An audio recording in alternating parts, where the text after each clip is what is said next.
चलिए आज बात करते हैं एक ऐसी लोक कथा की जो सच में रोंगटे खड़े कर देती है। ये कहानी है एक बहुत ही ताकतवर, बहुत ही अमीर इंसान के पतन की। एक ऐसा पतन जिसे उसके अपने ही कर्मों ने लिखा था। तो आइए समझते हैं इस पूरी दिलचस्प कहानी को। जरा सोचिए, एक भयानक सपने में कोई बूढ़ा आदमी आकर ये शब्द कहे। यही वो शब्द थे जिसने कुबेर सिंघानिया नाम के एक अरबपति की रातों की नींद ही उड़ा दी थी। पर यह सब तो बस एक सपना था, या शायद नहीं। कुबेर का वो सपना, मतलब सोच कर ही डर लग जाए। आधी रात का वक्त है, महंगी गाड़ी है, एकदम फुल स्पीड, और तभी अचानक एक बूढ़ा आदमी सामने आ जाता है। जोर की टक्कर होती है और कार एक पेड़ से जा टकराती है। अब इससे पहले कि वो कुछ समझ पाता, जंगली कुत्तों का एक झुंड उस पर हमला कर देता है। और वो बूढ़ा आदमी, वो तो दूर बैठकर बस हंस रहा होता है। और अब आता है कहानी में असली ट्विस्ट। ये भयानक सपना टूटता तो है, लेकिन कुबेर खुद को अपने आलीशान बंगले में नहीं पाता। वो एक बिल्कुल ही अलग, अनजान सी जगह पर है। तो सवाल ये है कि सपना क्या था और हकीकत क्या है? जी हाँ, कुबेर सिंघानिया की आंख एक मेंटल अस्पताल के बिस्तर पर खुलती है और उसके शरीर पर एक खरोंच तक नहीं है। मतलब कोई एक्सीडेंट नहीं हुआ था, कोई जंगली कुत्ते नहीं थे। वो सब कुछ बस एक सपना था।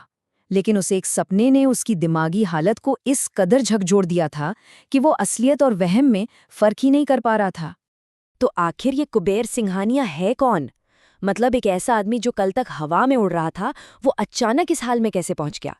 चलिए उसके किरदार के दो बिल्कुल अलग अलग चेहरों को देखते हैं, जो इस कहानी को और भी ज्यादा रहस्यमयी बना देते हैं। देखिए, एक तरफ था वो कुबेर सिंघानिया, जिसने शहर की 90% इमारतें खड़ी की थीं, जिसके पास पैसा, पावर, सब कुछ था। और दूसरी तरफ है यही आदमी, जो पिछले 1 महीने से एक मेंटल अस्पताल में बंद है, जिससे शॉक थेरेपी दी जा रही है। सोचिए, जो इंसान कभी पूरे शहर पर राज करता था, आज वो अपने ही दिमाग का कैदी बन चुका था। डॉक्टरों के लिए भी ये एक पहेली बन गया था।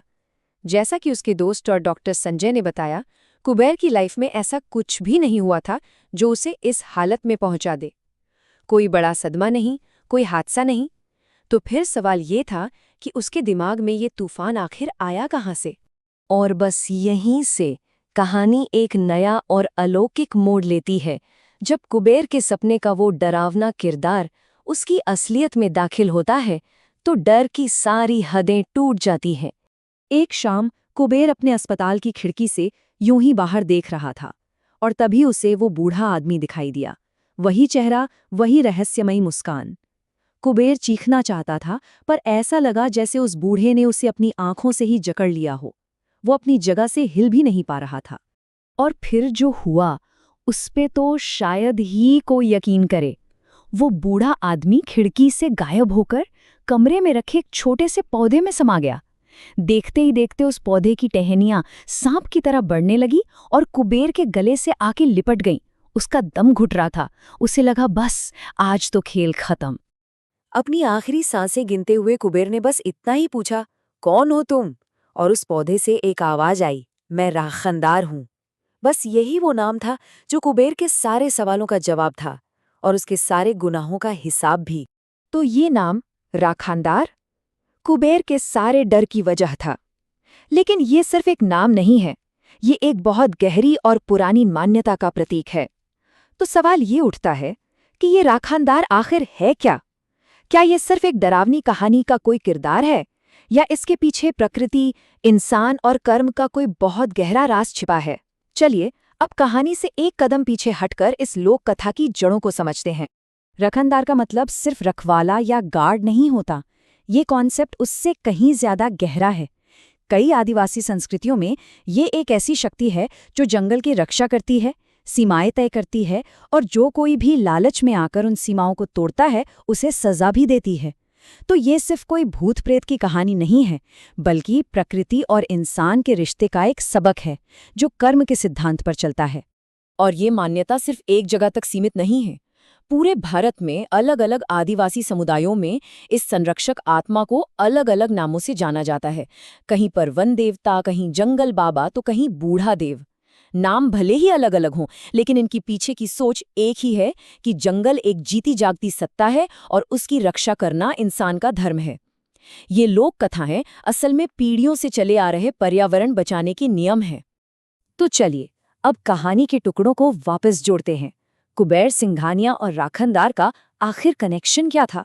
इसके पीछे की वजह थी कुबेर का लालच, एक ऐसा लालच जिसने उसे एक ऐसा अपराध करने पर मजबूर किया जिसकी सजा उसे अब मिल रही थी। कुबेर की नज़र 100 एकड़ में फैले एक जंगल पर थी, एक ऐसा जंगल जो कीमती पेड़ों और खनिजों से भरा हुआ था।